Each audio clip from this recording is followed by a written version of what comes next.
Salam dan salam sejahtera bagi kita semua. Selamat pagi menjelang siang. Nah, Bapak Ibu saudara-saudara berkati oleh Tuhan, hari ini kita akan dikoreksi ya. Kita akan dikoreksi mati-matian oleh firman Tuhan, Bapak Ibu. Ya. Jadi kita harus siap untuk dikoreksi. Bapak Ibu saudara-saudara berkati oleh Tuhan, kita semua mau hidup dalam penuh kemenangan. Amin. Kita mau agar supaya hidup kita hidup yang penuh dengan kemenangan, Bapak Ibu. Ya, tetapi kalau kita mau hidup dalam kemenangan, berarti kita akan masuk di dalam pertandingan. Kita harus ikut di dalam pertandingan iman kita, kehidupan kita, Bapak Ibu. Ya, tidak ada kemenangan yang kita raih tanpa kita harus masuk, harus mengikuti perlombaan, Bapak Ibu. Ya, tetapi kalau kita mau memiliki kemenangan, berarti kita harus masuk di dalam suatu perlombaan, yaitu perlombaan iman. Rasul Paulus katakan bahwa orang yang akan menerima mahkota, orang yang akan menerima hadiah, itulah orang yang akan mengakhiri pertandingannya dengan penuh kemenangan. Tuhan Yesus memberkati. Bapak Ibu saudara-saudara yang berkati oleh Tuhan, kita akan membaca satu ayat firman Tuhan di dalam Injil Lukas 4.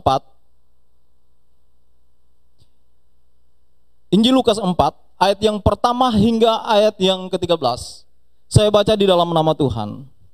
Pencobaan di padang gurun.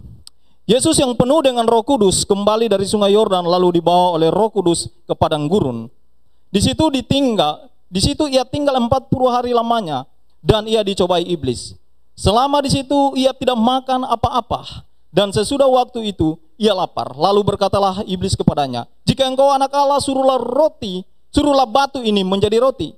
Jawab Yesus kepadanya, "Ada tertulis, manusia hidup bukan dari roti saja." Kemudian ia membawa Yesus ke suatu tempat tinggi dan dalam sekejap mata ia memperlihatkan kepadanya semua kerajaan dunia. Kata iblis kepadanya, "Segala kuasa itu serta kemuliaannya akan kuberikan kepadamu, sebab semuanya itu telah diserahkan kepadaku dan aku memberikannya kepada siapa saja yang kukehendaki. Jadi kalau engkau menyembah aku, seluruh itu akan menjadi milikmu." Tetapi Yesus berkata kepadanya, "Ada tertulis, engkau harus menyembah Tuhan Allahmu dan hanya kepada Dia sajalah engkau berbakti." Kemudian ia membawa Yesus ke Yerusalem dan menempatkan dia di bumbungan bait Allah, lalu berkata kepadanya, "Jika engkau anak Allah, jatuhkanlah dirimu dari sini ke bawah. Sebab ada tertulis, mengenai engkau, ia akan memerintahkan malaikat-malaikatnya untuk melindungi engkau, dan mereka akan menatang engkau di atas tangannya, supaya kakimu jangan terantuk kepada batu." Yesus menjawab katanya, "Ada firman, jangan engkau mencobai Tuhan Allahmu." Sesudah iblis mengakhiri semua pencobaan itu, ia mundur daripadanya dan menunggu waktu yang baik. Nah, Bapak Ibu saudara-saudara yang diberkati oleh Tuhan, pembacaan yang sama dalam Matius 4 ayat 1 sampai ayat yang ke-12 menceritakan hal yang sama, Bapak Ibu. Nah, Bapak Ibu saudara berkati oleh Tuhan, hari ini kita akan belajar tentang pencobaan. Jadi tema kita hari ini adalah kita akan belajar tentang pencobaan. Nah, Bapak Ibu, kenapa kita perlu belajar tentang pencobaan? Ya, karena di dalam kehidupan saudara dan saya, kita semua yang hadir pada pagi hari ini, kita nggak perlu angkat tangan. "Ya, Letnan, saya penuh dengan pencobaan. Saya pernah menghadapi pencobaan." Enggak. Ya, tetapi kita semua yang hadir dari sini, dari muka-muka kita, wajah-wajah kita semua pernah mengalami yang namanya pencobaan.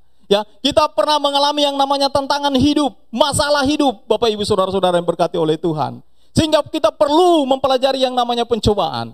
Ya, nggak ada satu orang pun di dunia ini atau kita yang hadir pada pagi hari ini yang tidak pernah mengalami yang namanya pencobaan. Saya mau kasih tahu Bapak Ibu ya, Tuhan Yesus saja dicobai ya, apalagi saudara dan saya hanya manusia biasa, Bapak Ibu ya.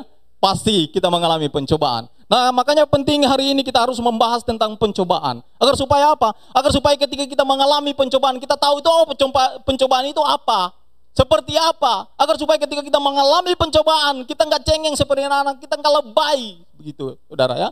Kita nggak selalu larut di dalam kesedihan, selalu menangis, mengeluh dan mengeluh ketika menghadapi pencobaan. Sehingga pada pagi hari ini penting bagi kita orang-orang Kristen harus kita belajar tentang yang namanya pencobaan. Nah, Bapak Ibu saudara-saudaraku ini berkati oleh Tuhan, apa sih pengertian dari pencobaan? Jadi pencobaan itu kalau dalam bahasa Yunaninya disebut dengan peirasmos. Peirasmos itu artinya Bapak Ibu adalah pembujukan atau ujian, Bapak Ibu. Jadi pencobaan itu adalah pembujukan atau ujian, bukan bujuk, tetapi pembujukan. Jadi Bapak Ibu Saudara-saudara berkati oleh Tuhan, pada waktu kita diperhadapkan dua pilihan, ya. Pada waktu kita diperhadapkan dua pilihan, buat dosa tidak, buat tidak, ya. Mau selingkuh tidak, ya. Mau korupsi tidak, ya. Melakukan dosa tidak, melakukan dosa. Saudara, saya mau katakan kita sedang dibujuk, kita sedang mengalami pembujukan iblis, Bapak Ibu, ya. Kita sedang mengalami itu di dalam kehidupan kita. Sehingga yang saya mau katakan, pada waktu kita tidak mendasarkan hidup kita di dalam kebenaran firman Tuhan, saya mau katakan kita akan terhempas. Kita akan jatuh, Bapak Ibu, ya. Kita nggak mampu melawan pencobaan itu, Bapak Ibu. Bapak Ibu Saudara berkati oleh Tuhan. Karena kalau iblis membujuk itu nggak tanggung-tanggung, Bapak Ibu, ya. Dia nggak tanggung-tanggung untuk membujuk manusia untuk jatuh ke dalam dosa. Kalau bujuk itu mungkin hari ini dia bujuk, ketika kita katakan, no, saya nggak mau ikut. Besok dia datang lagi, gitu. Tetap kita katakan kita mau ikut, dia stop. Itu namanya bujuk. Tetapi kalau yang namanya membujuk, Bapak Ibu, ya, setiap hari, setiap saat dia akan bujuk kita. Dia akan datang pada waktu ada kesempatan, maka pembujukan itu selalu terjadi dalam hidup saudara dan saya. Ya, kalau ada anak-anak muda, ya, pada waktu temannya, cicipin dong sedikit aja alkoholnya. Jangan. Saya nggak biasa, cuma sedikit, lu nggak gaul kan gitu, ya kan? Kita dalam pembujukan. Hari ini kita nggak mau, besok malam teman kita akan tawarkan lagi, Bapak Ibu, sampai kita mengatakan yes, oke, saya tunduk kepadamu, saya minum, saya narkoba, saya seks di luar nikah dan lain sebagainya, Bapak Ibu. Itu kita ada dalam pembujukan iblis, hati-hati Bapak Ibu. Karena kalau pembujukan iblis itu nggak tanggung-tanggung, ya. Iblis itu gampang menyerah. Makanya saya katakan bahwa satu-satunya sifat iblis itu yang baik menurut saya, Bapak Ibu, yang harus diteladani oleh semua manusia, apa? Yaitu pantang menyerah, sifat pantang menyerah. Iblis itu pantang menyerah, Bapak Ibu. Makanya dalam pembacaan ini dia katakan dia undur sedikit mencari waktu yang baik untuk kembali mencobai, Bapak Ibu, ya. Nah, manusia, kita sebagai orang-orang percaya, waktu dikasih kita pencobaan, waktu kita mengalami tantangan, jadi aduh, kita udah lebay, kita udah nangis, Tuhan, kenapa ini datang lagi kepada saya, Tuhan? Kita kadang-kadang menyerah dengan pencobaan. Kita kadang-kadang menyerah dengan apa yang terjadi di dalam kehidupan kita. Makanya saya katakan kalau iblis itu menggoda kita nggak pernah tanggung-tanggung, Bapak Ibu, ya. Dia nggak akan menyerah sampai benar-benar kita jatuh di dalam pelukannya, Bapak Ibu. Iblis itu tahu benar titik kelemahan manusia. Iblis itu tahu benar titik kelemahan kita, Bapak Ibu. Iblis tahu titik kelemahan seorang laki-laki. Dia tahu, ya, kelemahan seorang laki-laki itu ada di mana? Di mata, Bapak Ibu, ya. Makanya kalau laki-laki itu jalan, Bapak Ibu, ya, itu nggak pernah laki-laki nunduk jalan. Matanya selalu gini, tegak gitu. Kenapa? Seperti lampu sorot, kayak lampu ini. Itu terang benderang itu, Bapak Ibu, ya. Apalagi kalau ke mall kan gitu, ya, nggak ada istri gitu. Jalannya dada duluan, mata. Ya, kalau nengok pas ada cewek yang seksi, ya, saya laki-laki juga harus ngaku gitu loh. Ya, itu adalah kelemahan kita. Mata kita pada kita lihat ada wanita cantik, seksi, pakai baju merah lagi, wah. Itu sampai mau patah batang leher ini nengok gitu. Ya kan? Kalau waktu ada istri, iblis tahu, ya, lu nggak perlu, Pak, lu nggak perlu nengok itu sampai mau patah batang leher. Nah, lu tenang aja, ya. Pada waktu cewek cantik lewat, lu tenang aja, kepala lu nggak usah goyang-goyang, cukup bola mata lu. Jadi bola mata aja, lihat. Aku kode-kode ini yang ketawa ini pasti seperti itu, ya. Nah, Bapak Ibu Saudara berkati, Bu, ya, iblis tahu apa yang menjadi kelemahanmu, Bu, ya. Apa yang menjadi kelemahan wanita itu di mana? Di telinga, Bu, ya. Di telinga. Seperti itu, ya. Dia tahu kelemahannya ibu-ibu itu, wanita-wanita itu di telinga, Bapak Ibu. Ya. Bu. Ibu udah usia berapa, Bu? Saya sudah kepala 5. Kepala 5. Ibu, masa sih sudah kepala 5? Kelihatannya masih 27. Masa sih, Pak? Bapak begitu baik ya, Pak? Ya. Kita mulai lebay, kemudian kita pulang ke rumah, kita cari cermin, kita mulai lihat-lihat, wah, benar enggak? Masa sih 27? Masa sih 27? Bapak itu baik banget ya. Ya kan gitu kan. Minggu depan kita jumpa lagi. Halo ibu cantik. Bapak ini baik banget. Nomor WA dong. Nah, hati-hati ya. Gitu ya. Nomor WA dong ya. Saya mau katakan ya ibu-ibu ya. Semua kita yang hadir di sini, kalau ada yang seperti itu, yang mengatakan seperti itu, katakan terima kasih Pak. Terima kasih deh, Tuhan Yesus memberkatimu. Dan stop. Jangan ibu pulang ke rumah cari cermin, kemudian ibu senyum-senyum sendiri gitu kan. Aduh, benar ya. Ya, sekarang alis saya yang jalur cepat, jalur tol saya mau buat menjadi jalur lambat. Ya. Jadi iblis tahu titik kelemahan kita. Iblis itu nggak akan pernah menyerah. Ya, sampai benar-benar kita jatuh. Tetapi ingat Bapak Ibu. Ya, saya mau katakan ini. Orang yang mendasarkan hidupnya di atas dasar firman yang hidup. Ya. Mau musibah yang terjadi dalam hidup kita sebesar apapun, mau masalah sebesar apapun, Tuhan akan beri kekuatan kepada dia, Tuhan akan memberi jalan keluar untuk dia. Amin. Bapak Ibu saudara-saudara diberkati oleh Tuhan. Kalau kita memperhatikan pembacaan kita tadi, kalau saudara membuka dalam Matius 4 ayat 1 sampai ayat yang ke-13, ya.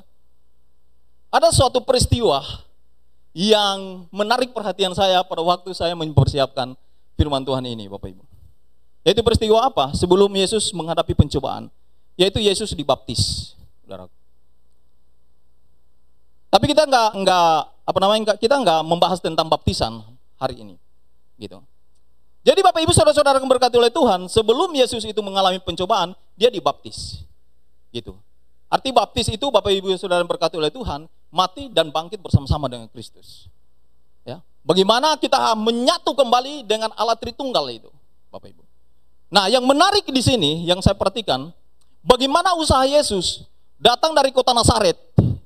Datang dari kota Nazaret Bapak Ibu ke Sungai Yordan untuk dibaptis, yaitu lambang pertobatan Bapak Ibu. Ini yang saya perhatikan. Bapak Ibu, ketika saya membuka peta, itu jarak dari Nazaret sampai ke Sungai Yordan itu kurang lebih 50 km. Itu dilihat dari udara Bapak Ibu. Itu dilihat dari udara.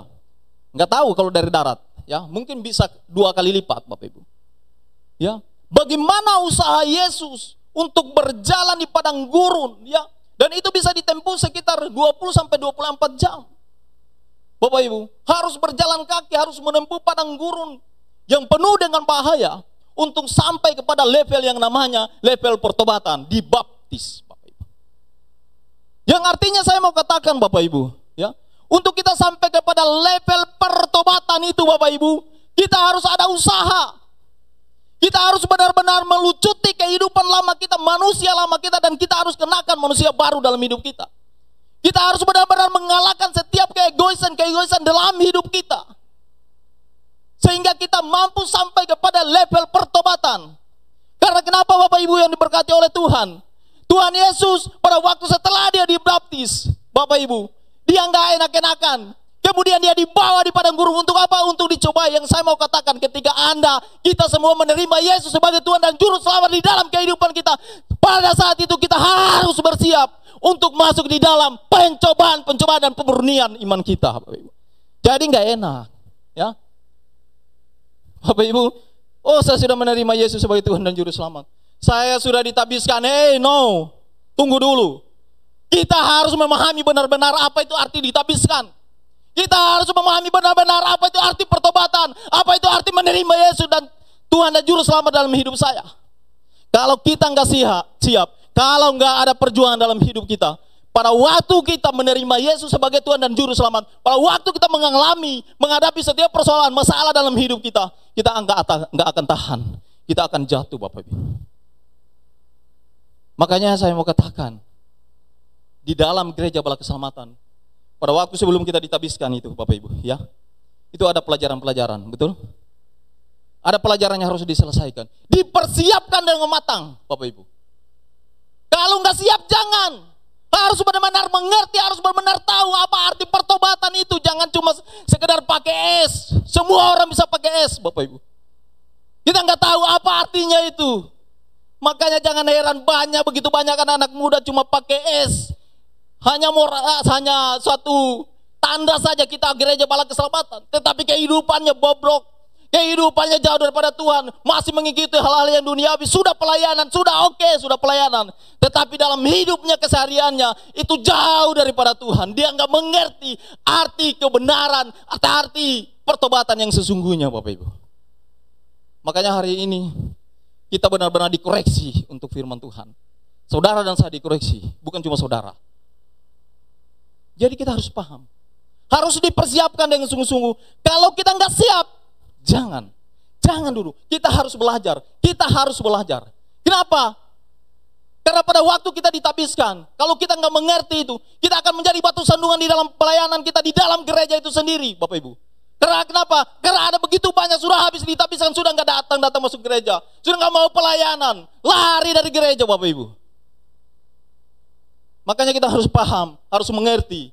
Pada waktu saudara dan saya ditabiskan, kita menjadi anggota gereja, kita menerima Yesus sebagai Tuhan dan Juru Selamat, kita harus siap dibawa ke padang gurun. Oke? Bapak Ibu saudara berkati oleh Tuhan, kita akan belajar mengapa pencobaan itu terjadi dalam hidup kita. Kalau kita membaca firman Tuhan ini, di ayat yang pertama dikatakan bahwa Yesus setelah dibaptis kemudian dibawa oleh Roh Allah, Roh Kudus. Karena dikatakan Yesus yang penuh dengan Roh Kudus itu dibawa oleh Roh Kudus ke padang gurun untuk apa? Untuk dicobai oleh iblis. Wah, ini kita berpikir bahwa ini kerjasama ini Roh Allah ini dengan iblis ini mau menjatuhkan Yesus, kan gitu. Ya, masa Allah bawa Yesus ke padang gurun untuk dicobai sama iblis, kerjasama ini Roh Allah ini, ya. Udah nggak benar ini. Bapak Ibu yang saya katakan gini, bahwa berjalan di bawah tuntunan Roh Kudus, ya, saudara sudah menerima Yesus sebagai Tuhan dan Juru Selamat, saudara hidup dalam pertobatan, itu kadangkala membawa kehidupan kita kepada hal-hal yang tidak menyenangkan. Berjalan di bawah tuntunan Roh Kudus itu terkadang membawa hidup kita justru kepada hal-hal yang tidak menyenangkan. Karena Tuhan tidak pernah berjanji, Tuhan Yesus tidak pernah berjanji kalau ikut saya, lu nggak ada tantangan, nggak ada batu, nggak ada kerikil, nggak ada masalah dalam hidupmu mulus saja, nggak pernah Tuhan Yesus sampaikan begitu. Tetapi yang Tuhan Yesus katakan, ketika engkau mau mengikut aku, engkau harus menyangkal dirimu, engkau pikul salib dan ikutlah aku. Engkau nggak boleh menengok ke belakang, engkau harus tinggalkan semua baru ikut saya. Untuk apa Bapak Ibu saudara berkati oleh Tuhan? Kita dibawa ke hal yang tidak menyenangkan, agar supaya kita dewasa di dalam iman. Kita nggak perlu memerlukan lagi susu, kata firman Tuhan. Tetapi kita memerlukan makanan-makanan yang keras. Ketika kita ditegur oleh firman Tuhan, kita nggak kecewa. Ketika kita ditegur oleh firman Tuhan, kita mulai kata ini firman Tuhan saya nggak suka ini. Minggu depan saya nggak mau datang ibadah lagi. No, seperti itu. Ya, hidup di bawah tuntunan Roh Kudus kadangkala membawa kita kepada hal-hal untuk menyakitkan kita. Untuk apa? Agar supaya kita dewasa iman, agar supaya kita dapat bertanggung jawab dengan kehidupan kita setiap hari di dalam Tuhan. Bapak Ibu, mengapa pencobaan Tuhan izinkan terjadi dalam hidup kita? Yang pertama adalah agar kita terlihat berakar atau tidak. Ini yang pertama. Mengapa Tuhan mengizinkan pencobaan itu terjadi di dalam kehidupan saudara dan saya? Yang pertama adalah agar kita terlihat berakar atau tidak. Saya mau katakan Bapak Ibu saudara berkati oleh Tuhan, waktu kita memutuskan mengikut Tuhan, waktu kita memutuskan untuk mengikut Kristus, saya mau katakan mau atau tidak mau, suka atau tidak suka, kita harus memiliki akar di dalam Tuhan. Mengapa demikian, Letnan? Karena pada waktu itu seperti saya katakan tadi, maka kita akan dibawa ke padang gurun. Di sana ada bahaya, di sana ada badai, di sana ada kalajengking, di sana tidak ada air, di sana gersang, Bapak Ibu. Artinya ketika kita memutuskan mengikut Kristus, maka kita bukan menjadi orang yang enak-enak saja hidup di dunia yang enak-enak saja, no, Bapak Ibu.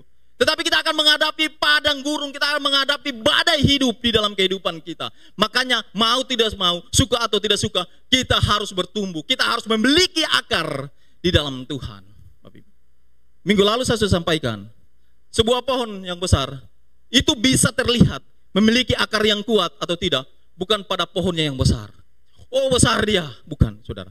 Tetapi bagaimana dia bisa berdiri kokoh ketika ada badai mengguncang dia, ketika ada badai menerpa dia, ketika ada angin menerpa dia, angin puting beliung menerpa dia, dia tetap kokoh berdiri. Itu yang namanya dia memiliki akar yang kuat. Kalau pohon memiliki akar yang kuat, Bapak Ibu Saudara berkati oleh Tuhan, palingan cuma dahan-dahannya doang yang jatuh, yang patah, tetapi batangnya akan tetap berdiri kokoh. Ya. Kekristenan kita itu akan terlihat memiliki akar yang kuat atau tidak, bukan pada waktu ekonomi kita baik-baik saja, bukan pada waktu kesehatan kita baik-baik saja, bukan pada waktu keluarga kita baik-baik saja, Bapak Ibu, bukan pada waktu kesehatan kita baik-baik saja, tidak, Bapak Ibu. Ya, enggak. Tetapi kita akan terlihat, kekristenan kita akan terlihat berakar di dalam Tuhan tidak atau tidak. Ketika badai itu datang dalam hidup kita, menerpa ekonomi kita, menerpa keluarga kita, menerpa kesehatan kita, kita tetap berdiri kokoh, itu baru kita dilihat, oh dia memiliki akar atau tidak. Ya. Bapak Ibu Saudara berkati oleh Tuhan, kekristenan kita itu dapat terlihat ketika badai besar itu datang dalam hidup kita, kita dihantar oleh Tuhan sampai kepada titik terendah di dalam kehidupan saudara dan saya. Kemudian kita katakan, wow, Allahku dahsyat, dia tidak pernah meninggalkan saya. Apapun yang saya alami saat ini, Allahku lebih besar dari setiap masalah yang saya hadapi. Dan saya tahu Allah pasti akan membuka jalan bagi saya dalam setiap masalah yang ada. Kalaupun itu belum, tetap saya katakan Allah itu baik, Allahku luar biasa dan dahsyat, Bapak Ibu. Itu baru kita namanya, kita berakar di dalam Tuhan. Ya, Sadrak, Mesod dan Abednego, dia katakan, Tuhan, ya, kalau Tuhanku mampu mengeluarkan saya dari api yang bernyala-nyala ini, dia akan keluarkan saya hari ini. Tetapi kalau tidak, saya mengambil keputusan, saya tidak akan menyembah patung buatan Tuhanku. Saya tahu, saya tetap akan menyembah Allahku yang dahsyat. Bapak Ibu Saudara berkati oleh Tuhan, itu yang namanya kita berakar di dalam Tuhan. Saudaraku yang berkati oleh Tuhan, apakah ketika kita mengalami kekecewaan, apakah ketika kita mengalami kesakitan, kita disakiti, apakah kita nggak boleh kecewa? Boleh-boleh saja Bapak Ibu ya, silakan kecewa, karena itu proses dari kehidupan kita. Karena kecewa itu adalah manusiawi Bapak Ibu ya. Apakah kita nggak boleh menangis? Silakan Anda menangis. Ya, nggak ada orang yang melarang menangis. Kalau kita menangis itu pertanda kita masih ada di dunia ini. Kita masih memerlukan Tuhan. Kita masih ada tegak berdiri Bapak Ibu. Kita masih memerlukan Tuhan di dalam kehidupan kita. Daripada saudaranya simpan-simpan dalam hati, saya simpan-simpan dalam hati, kemudian akhirnya meledak. Dan akhirnya Bapak Ibu yang diberkati oleh Tuhan, seperti James katakan, akhirnya kita memilih apa? Mengakhiri hidup kita di dunia ini dengan cara bunuh diri. Silakan ada kecewa, silakan ada menangis, nggak masalah. Yang penting kita nggak menyerah Bapak Ibu. Bagaimana kita mau melihat mujizat Tuhan di dalam kehidupan kita? Kalau masih separuh perjalanan hidup kita, kemudian kita menyerah Bapak Ibu, ya, kita nggak akan pernah melihat mujizat Tuhan, karena itu sama halnya kita tidak memberikan kesempatan bagi Tuhan untuk bekerja di dalam kehidupan saudara dan saya. Mujizat Tuhan terjadi di dalam kehidupan saudara dan saya bukan pada awal hidup kita, bukan pada awal perjuangan kita, bukan pada pertengahan perjuangan kita, tetapi pada akhir dari perjuangan kita. Tuhan akan nyatakan mujizat buat saudara dan saya. Amin. Bapak Ibu Saudara berkati oleh Tuhan, air menjadi anggur bukan pada waktu awal pesta, no. Tetapi pada waktu semuanya sudah kehabisan anggur, Tuhan pestanya sudah pusing. Mau buat apa? Anggur sudah nggak ada, tamu semakin banyak, masih banyak yang belum dapat anggur. Dan pada waktu itu mujizat dinyatakan oleh Tuhan Yesus. 5 roti dan 2 ikan, tidak ada gunanya, tidak ada apa-apanya Bapak Ibu Saudara berkati oleh Tuhan. Bukan pada waktu orang banyak membawa makanan, saya punya makanan banyak, no. Tetapi pada waktu Tuhan Yesus melihat, waduh ini orang banyak sudah nggak punya makanan, kita jauh dari kota nggak punya duit, yang ada hanya 5 roti dan 2 ikan. Bahkan murid-muridnya katakan, ini nggak ada gunanya. Ya, kita mau beri makan 5.000 orang ini, Tuhan Yesus. Ya, Tuhan katakan, sini 5 roti dan 2 ikan. Suruh duduk mereka. Tuhan mengucap syukur, mujizat terjadi. Artinya saya mau katakan, mujizat yang terjadi bukan pada awal perjuangan kita, bukan pada pertengahan, tetapi pada akhir perjuangan saudara dan saya. Saudara berkati oleh Tuhan. Yang ketiga, bagaimana? Kenapa? Yang kedua, kenapa kita mengalami pencobaan? Diizinkan Tuhan mengalami pencobaan dalam hidup ini, Bapak Ibu. Yang kedua adalah agar supaya terlihat motivasi kita tulus atau tidak dalam kepengikutan kita. Ingat baik-baik. Yang kedua adalah mengapa Tuhan memberi pencobaan? Mengapa Tuhan mengizinkan percobaan terjadi di dalam kehidupan saudara dan saya? Yang kedua adalah agar terlihat motivasi kita tulus atau tidak mengikut Tuhan. Saya mau katakan Bapak Ibu yang diberkati oleh Tuhan, mungkin Bapak Ibu nggak sepaham dengan saya, nggak sepemikiran dengan saya, nggak apa-apa. Saya mau katakan ada begitu banyak orang-orang Kristen hanya menggunakan gereja untuk keperluan pribadinya, kebutuhan pribadinya, Bapak Ibu, ya. Hanya untuk kebutuhan pribadinya. Dia menggunakan gereja bukan untuk membangun hubungan dengan Tuhan. Banyak orang-orang Kristen seperti itu. Banyak jemaat-jemaat Tuhan seperti itu. Sorry untuk mengatakan ini, Bapak Ibu. Gereja hanya dipakai, wah, biarlah saya menjadi anggota gereja Balak Keselamatan Korup 1 Denpasar. Agar supaya apa? Agar supaya ketika ada keluarga saya meninggal, ada yang melayani. Agar supaya kalau keluarga saya ada yang menikah, ada yang layani. Apalagi gereja Balak Keselamatan paling gampang, Bapak Ibu. Sorry untuk saya mau katakan ini.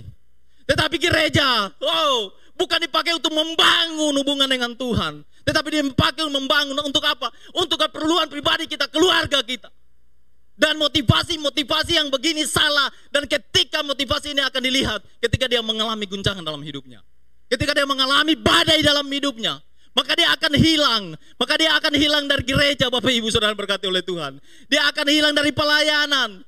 Mulai ada hitung-hitungan dengan Tuhan, Bapak Ibu. Tuhan, saya sudah melayani Engkau Tuhan berpuluh-puluh tahun Tuhan. Tuhan, semua waktu talenta saya Tuhan, saya sudah berikan kepadamu Tuhan. Kenapa Tuhan Engkau belum? Kenapa ya Tuhan Engkau tidak jawab doa saya Tuhan? Tuhan, kenapa Engkau tidak pulihkan keluarga saya Tuhan? Tuhan, kenapa Engkau tidak pulihkan ekonomi saya Tuhan? Saya sudah melayani Engkau, kita mulai hitung-hitungan dengan Tuhan. Saudara berkati oleh Tuhan, murid-murid Tuhan Yesus akan terlihat motivasinya benar mengikut Tuhan atau tidak, tulus atau tidak. Bukan pada waktu dia dipanggil, sini Simon Petrus dan kawan-kawan, engkau bukan lagi menjadi penjala ikan tetapi menjadi penjala manusia. Bukan, saudara. Saudara boleh baca. Tetapi ketika apa? Ketika mereka mendengar percakapan Tuhan Yesus dengan orang kaya, dan Tuhan Yesus katakan apa? Oh, sangat sukar orang kaya. Sangat sukar orang kaya untuk masuk ke dalam kerajaan surga. Wow, kemudian mereka bertanya, Tuhan, Guru, kalau begitu siapa yang akan diselamatkan? Ya, ini pertanyaannya. Tuhan, kalau begitu siapa yang diselamatkan? Pengharapan mereka, maka Tuhan akan berkata, yang akan diselamatkan engkau murid-muridku, engkau murid-muridku yang telah mengikut saya. Itu adalah harapan mereka dengar dari perkataan Tuhan Yesus. Tetapi Tuhan Yesus katakan apa? Tidak ada yang mustahil bagi Tuhan. Artinya apa Bapak Ibu? Bukan orang yang mengikut saya setiap hari. Bukan orang yang menyeru-nyerukan Tuhan, Tuhan, Tuhan. Bukan orang yang melakukan mujizat demi nama saya yang akan diselamatkan masuk dalam kerajaan surga. Tetapi mereka yang melakukan kehendak dan apa yang aku mau dalam hidup ini. Mereka yang mempunyai kerajaan surga. Makanya apa yang terjadi Bapak Ibu? Ya, komplain mereka. Ya, Petrus bilang, Tuhan, saya sudah tinggalkan semuanya Tuhan. Saya sudah tinggalkan semua, sekarang apa yang jadi upah saya Tuhan? Apa yang saya peroleh Tuhan? Mereka mulai komplain kepada Tuhan. Petrus sudah katakan tiap hari saya ikut engkau Tuhan. Tiap hari saya ikut engkau Tuhan. Sepatu saya sudah habis 20 pasang Tuhan. Sekarang apa yang saya peroleh Tuhan? Ya, kekristenan kita kadang-kadang seperti itu. Ya, Tuhan, apa yang kau berikan kepada saya Tuhan? Saya sudah melayani engkau Tuhan. Saya sudah berikan semuanya Tuhan. Kita hitung-hitungan kepada Tuhan.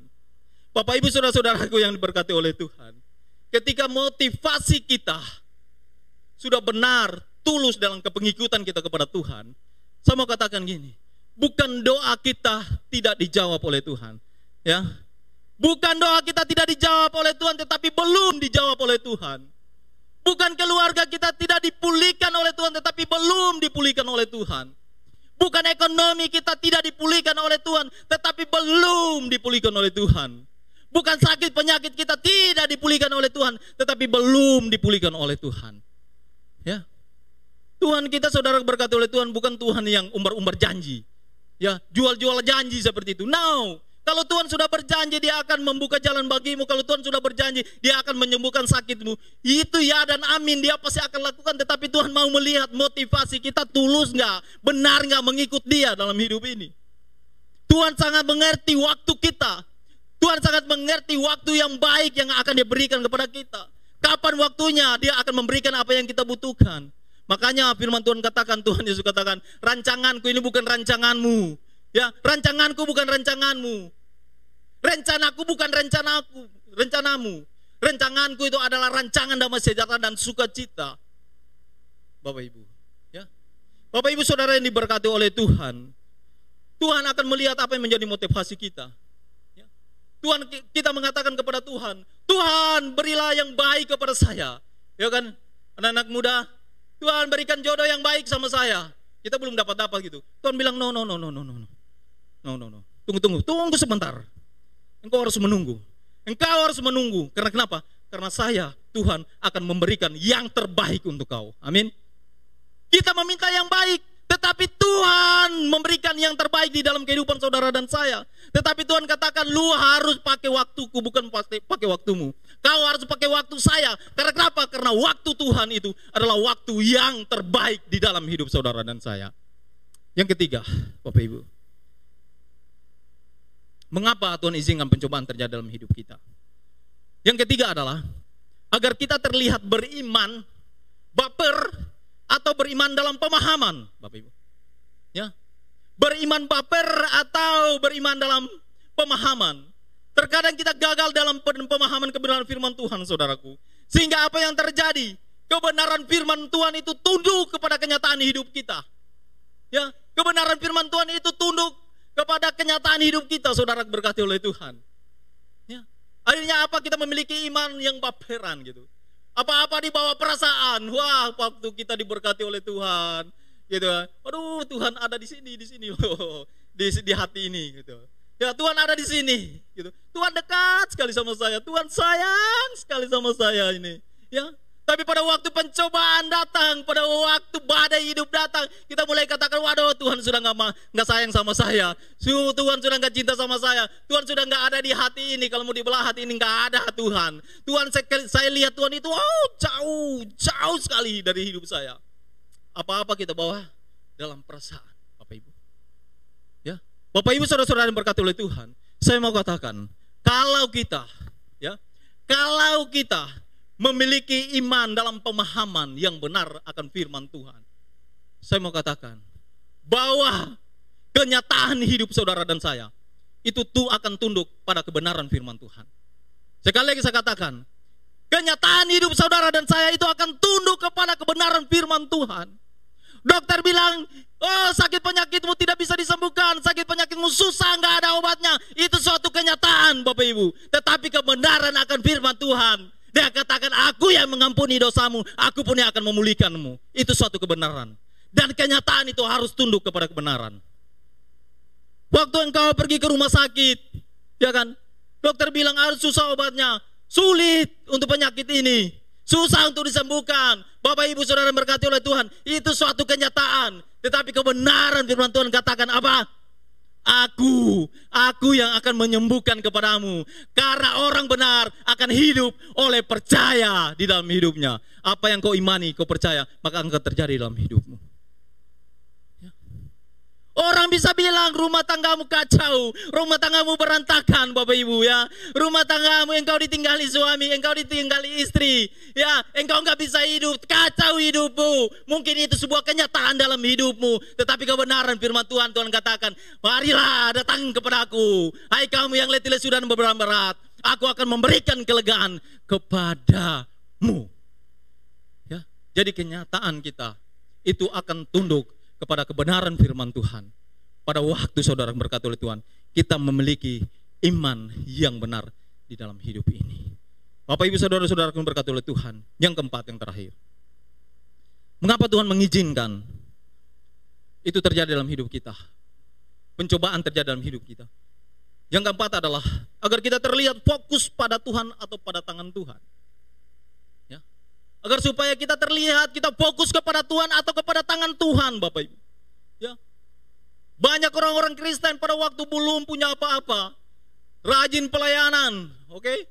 Rajin PA, rajin baca firman Tuhan, rajin doa. Sehingga Tuhan memberikan segalanya apa yang dia butuhkan, Bapak Ibu. Ya. Dia butuh Tuhan, saya butuh mobil 1, Tuhan berikan 3.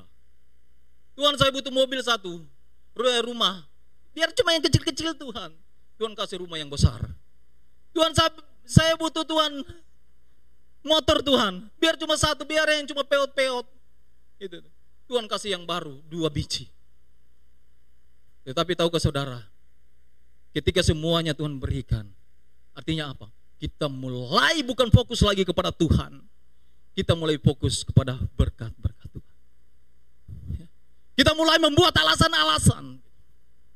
Bro, hari ini kita ada latihan. Latihan apa? Untuk kesucian, untuk GPS dan lain sebagainya. Waduh, saya nggak bisa. Ya, tolong gantikan saya nggak bisa. Saya masih kerja. Ya, oke. Bisa dipahami 1-2 hari, 2 kali boleh. Tapi kalau sudah sering, Bapak Ibu, ya, itu sudah alasan-alasan yang kita buat. Hati-hati, Bapak. Jangan-jangan kita sedang sibuk dengan berkat-berkat Tuhan. Ya. Oh, saya masih buka usaha. Nggak ada orang yang jaga usaha saya, nggak bisa tutup. Ya. Kita bukan lagi fokus kepada Tuhan yang memberi berkat, tetapi kita mulai fokus kepada berkat-berkat Tuhan, dan akhirnya apa? Tuhan memberikan pencobaan dalam hidup kita. Dia mulai tarik satu persatu agar supaya kembali kita mengingat kita harus kembali fokus kepada Tuhan, bukan kepada berkat Tuhan. Saudara, kalau Tuhan mau ambil semuanya dalam hidup kita gampang. Saudara, 1 kali Tuhan buat seperti ini aja, semuanya hilang. Jadi hati-hati, saudara. Ya. Kalau Tuhan sudah memberkati saudara dan saya, jangan kita fokus kepada berkat itu, tetapi kita fokus kepada Tuhan yang memberi berkat. Saya mau katakan, Bapak Ibu saudara berkati oleh Tuhan, jangan kita menjadi orang-orang Kristen yang palsu. Saudara tahu orang Kristen yang palsu? Orang Kristen yang palsu itu datang kepada Tuhan, datang beribadah, hanya datang mau melihat apa yang saya mau dapatkan. Mereka nggak mau membangun hubungan dengan Tuhan. Mereka nggak tertarik kepada Tuhan. Mereka hanya tertarik kepada berkat-berkat Tuhan. Mereka hanya tertarik kepada surga. Oh, saya mau masuk surga, tapi saya tidak pernah tertarik dengan pemilik surga. Gimana kita mau masuk surga kalau kita sendiri nggak ada ketertarikan kepada pemilik surga, saudara? Ya. Jadi Bapak Ibu saudara-saudara yang berkati oleh Tuhan, kita is okay, kita pelayanan baik, ya, kita main musik, ya. Seperti saya tadi ini kayak jago banget sudah, ya, saya mainnya. Sudah main musik, sudah khotbah, ya. Saudara, semuanya nggak ada artinya, ya, nggak ada artinya. Tuhan mau melihat hubungan saudara dan saya, pribadi kita dengan Tuhan. Tuhan mau melihat, Tuhan tertarik kepada hati kita, saudara. Ya, Tuhan tertarik kepada hati kita. Makanya saudara berkati oleh Tuhan, firman Tuhan katakan, bereskan dulu hatimu, baru engkau datang beribadah. Engkau harus mengampuni. Engkau harus berdamai dengan semua orang, baru engkau datang kepada aku. Tuhan tertarik dengan hati kita. Saudara berkati oleh Tuhan, hari ini kita telah belajar 4 bagian yang sudah sama-sama kita belajar. Yang pertama, mengapa Tuhan izinkan pencobaan terjadi, agar kita terlihat berakar atau tidak. Yang kedua, agar terlihat motivasi kita tulus atau tidak. Yang ketiga, agar kita terlihat beriman baperan atau beriman dalam pemahaman. Yang keempat, agar terlihat fokus pada Tuhan atau pada tangan Tuhan itu sendiri, Bapak Ibu. Jadi Bapak Ibu saudara-saudara yang berkati oleh Tuhan, masalah pencobaan terjadi dalam hidup saudara dan saya, itu pertandanya Tuhan sayang sama kita, Bapak Ibu. Karena kenapa? Karena ada pelajaran yang kita ambil dari setiap masalah yang kita hadapi dalam hidup ini.